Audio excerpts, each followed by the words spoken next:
Hi, guys. Happy Friday. We just celebrated the birthday of beloved Chesley just 2 days ago. And now we reconvene again today because of the loss of a beloved person who passed away due to mental illness. Beautiful Naomi Judd is a legendary country singer. She and her daughter partnered together to create a country singing group called the Judds. And they won many, many Grammy Awards and all kinds of accolades in their life. And many people would think she had it all. She had riches, she had fame, she had galore, she had beauty, she had it all. But she also battled many, many years with mental illness and chronic depression that what she talks about in her interview that we're going to talk about. We're going to go actually watch one of her interviews where she talks about she had been battling mental illness for many, many years and had been going through chronic depression throughout her life that stemmed from her genetics. So it's important that we talk about this form of depression because although we as individuals do battle anxiety and other things on a daily basis, there are some medically diagnosed mental illnesses that people battle from birth, even from genetics. And not only this, but Naomi also went through very horrific experiences in her life. She was essayed and was chronically essayed. And so that also could have contributed to her chronic depression. But her family is not coming out and they're not being open with what really caused her to pass away. They only say it was due to mental illness. So we all can infer what that means. Was likely a self-conclusion, as sad. 76 years old. So we've seen so many of these stories, and a lot of them were our young 20-year-olds and their younger 20s, younger 30s. But now we are seeing that mental illness affects us all. It doesn't matter how old, how young. So let's talk a little bit about Naomi. Let's get a little bit of background about her. She is 76 years old. She was an American country singer. And in 2021, just last year, she was inducted into the Country Music Hall of Fame as a member of the Judds alongside her daughter. Isn't that amazing to be able to live your dream next to your daughter? Just imagine, she was living the American dream. She got to partner up with her daughter, and they orchestrated this legendary country singing team. So with her daughter name is Naomi Judd, and they formed this highly successful singing duo called the Judds. And they were very, very successful in their career. For example, as country music's most famous mother and daughter duo, they scored 20 top 10 hits, you guys, including 15 number ones. I mean, they had it all. And went undefeated for 8 consecutive years as all 3 major country music award shows. 8 consecutive years. They were undefeated for 8 years, you guys. In addition, the duo won 5 Grammy Awards and a vast array of other awards and honors as a songwriter. Judd also won a Grammy for Country Song of the Year with the Judds hit Love Can Build a Bridge. So this woman had so much accolades. In 1993, she received a Golden Plate Award of American Academy of Achievement. She continued to act occasionally. She did small roles, such as she played a small role in More American Graffiti in 1979. She starred in Lily Wait alongside Andy Griffith and Gerald McCanny in the film Holiday Romance. She reunited in a New Year's Eve concert in Phoenix at the American West Arena. So this woman had so much. She joined a new television reality competition, Can You Duet, as a judge and mentor.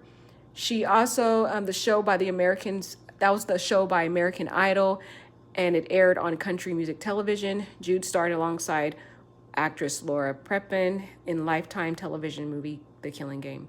And she's done so much. She starred in Honey and The Evergreen. I mean, she just has it all. She competed with her husband in the first season of Fox Broadcasting reality cooking series, My Kitchen Rules. So a lot of people would think she had it all. And they have a struggle with understanding that it doesn't matter what you achieve in life. It doesn't matter how much fame you have. It doesn't matter if you have riches and all of the assets and all of the toys, we call them cars, all the things that you want. That does not buy happiness. And we have to understand that mental illness can affect us all. And sadly, this beautiful, successful, highly successful woman who went undefeated in the country arena for 8 years battled a long-term form of depression, and she recently passed away today at 76, sadly, because of mental illness. And that my theory is that she took her life, because I mean, that's the only way to describe when they say mental illness. So I want you guys to listen to an interview, because she opened up 4 years ago. She opened up about the chronic depression that she was going through. And her depression was so bad. She had to get a lot of therapy, a lot of treatment. She ended up writing a book about it, to be open about it and share her struggles. And it was, and it was so much for her that today she ended up succumbing to that battle. But let's listen to her interview, and she gives you some key nuggets that I really want you guys to pay attention to in the interview, because it will really help you understand mental illness and what people go through. And so I'm probably going to play this whole thing, you guys, because I want you to really focus in on what she says. You all know Naomi Judd, right?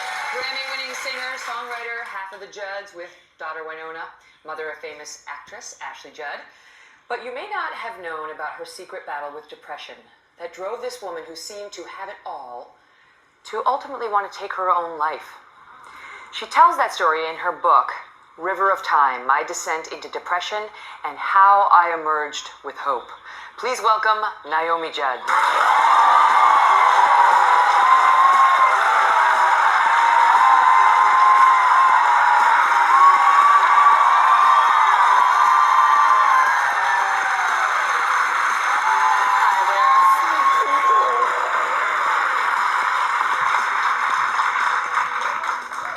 They're my people. They are 100% your people. I love people. So this, I think, is a very brave thing for you to do, because people don't talk about mental illness still in this country. Still, it has a stigma attached to it that doesn't belong. And I know you say you want people to know that mental illness is a disease. It is not a character flaw. Nope. When we saw you up on the stage all those years with Winona, rocking it out, bringing us so much joy, we didn't know that there was this secret. We didn't know that you were harboring this. When did it become clear to you that you had depression and it was severe? After our last tour, I knew that all during my life there were periods where I would get so sad, and everybody in the family, my neighbors and friends would say, "You're so empathic. You care so much about other people. You pick up their stuff." And I do. And my psychologist, Ted Clont, said that I'm one of the most compassionate, empathic people that he's ever worked with. So I just attribute it to that. But when I came home off the tour, I went into this deep, dark, absolutely terrifying hole, and I couldn't get out. I spent 2 years on my couch. I know you read in the book about this bridge. Is it Natchez Trace Parkway Bridge? Yep. And you had that in your mind as the place you wanted to end your own life. It's about 20 minutes from the farm, and it's hard to describe. I mean, when you all saw me, I was a whirling dervish. Wits and glitz, glamour and clamor, flash and flare with spunk despair. I mean, this picture right there where I'm wearing red vinyl, looks like I took it off the seat of a 57 Chevy. That was me. I was jumping off risers and a different city every night performing, but it got so bad. There's actually no words for it. My psychiatrist, who's one of the top psychiatrists in the country, Dr. Gerald Rosenbaum, said I have severe, not mild or moderate, severe treatment resistant, and they tried everything on me, every drug there was, even ECT, electroconvulsive shock therapy. They put you to sleep and shock you into grand mal seizure, trying to jumpstart your chemicals, depression and anxiety. So severe treatment resistant, depression and anxiety. But now I travel the world, or not the world, I travel the country, doing motivational speaking and trying to tell people, as you said, Megan, it's not a character flaw, it's a stinking disease. You have been through so much in your life, and the book goes into all of it. Sexually abused as a child, teenage pregnancy, abandoned by the birth father, single motherhood, poverty, welfare. You were raped and beaten by an ex-con who stalked you. When I was 22. Did those things contribute, do you think, to the depression? Or do you think this was something you had from birth, a chemical imbalance? We know now, and I study genetics and epigenetics, and I study the brain. I was just down at the Lieber Institute with Dr. Dan Weinberger, who's one of the world's experts on genetics. And then I was at Hudson Alpha, Huntsville, Alabama, with Richard Meyer.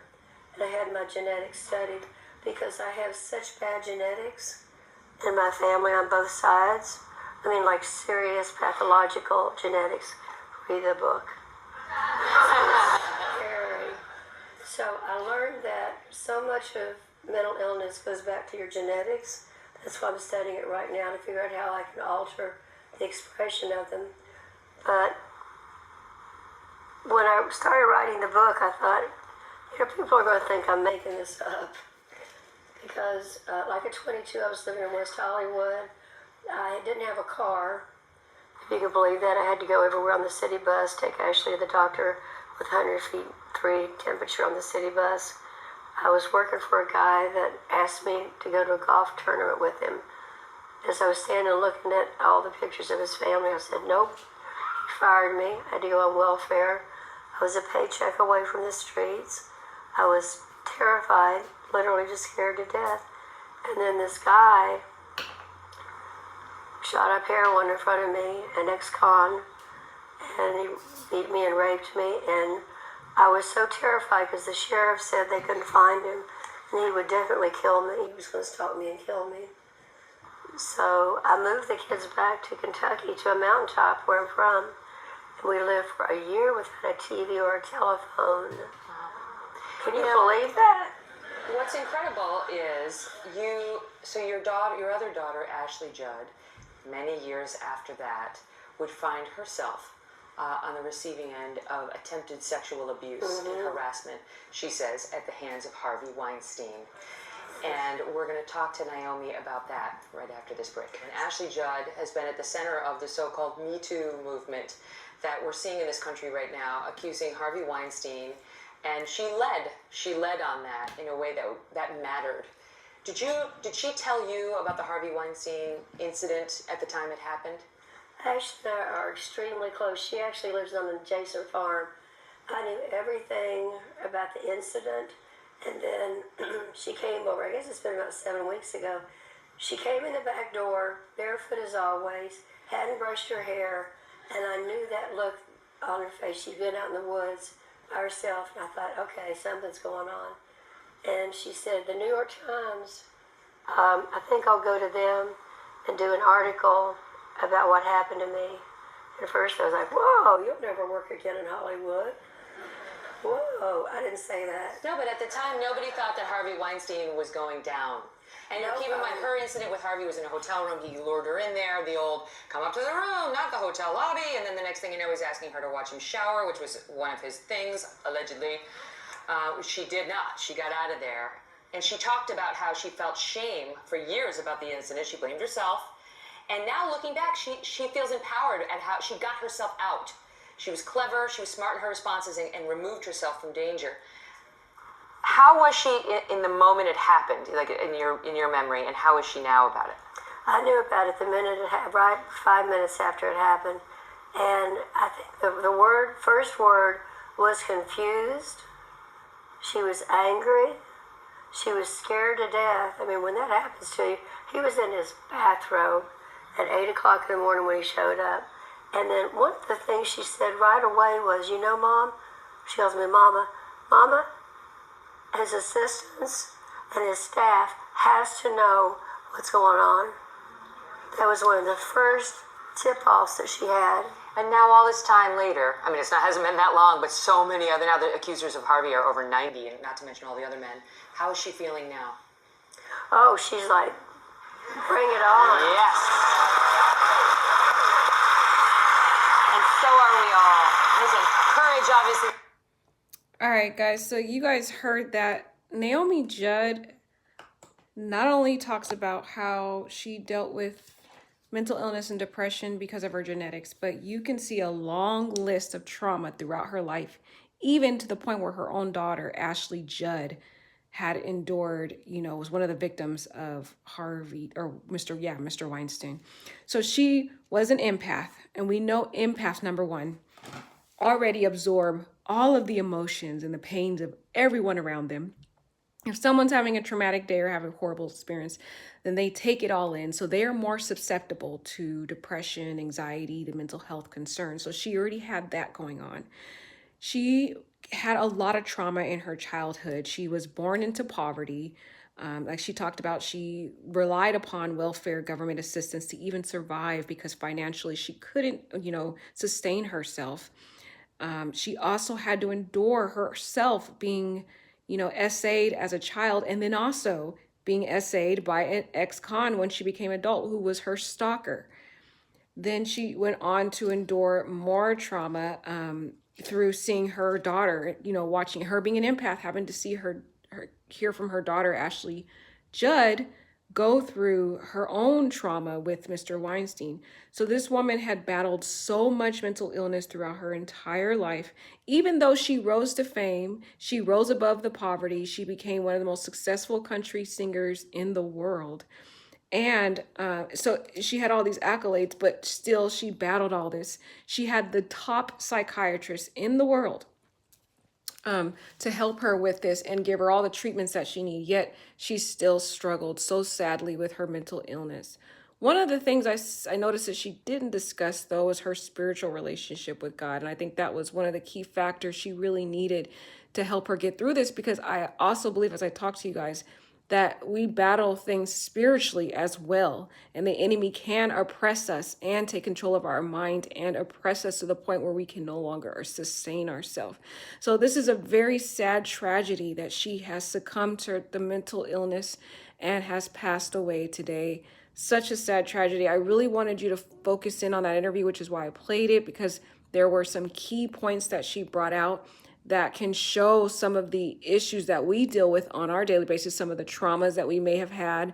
We may not have had the same traumas that Miss Judd had, but we have to recognize and identify the traumas that we've had. We have to recognize the type of personality we've had. We have to recognize the certain generations or the family that we were born into, which is that genetic component. If we've had family members that battled depression, dating back, maybe she had family members that were already battling chronic depression.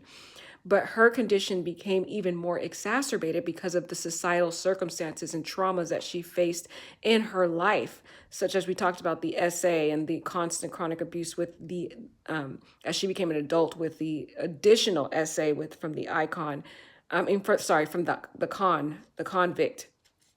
And then seeing her daughter suffer, and not only thinking she overcame poverty and the issues in her before she was famous, but yet seeing her daughter suffer as well. So all of that added to already the preconditioned mental illness that she already dealt with because of her generations.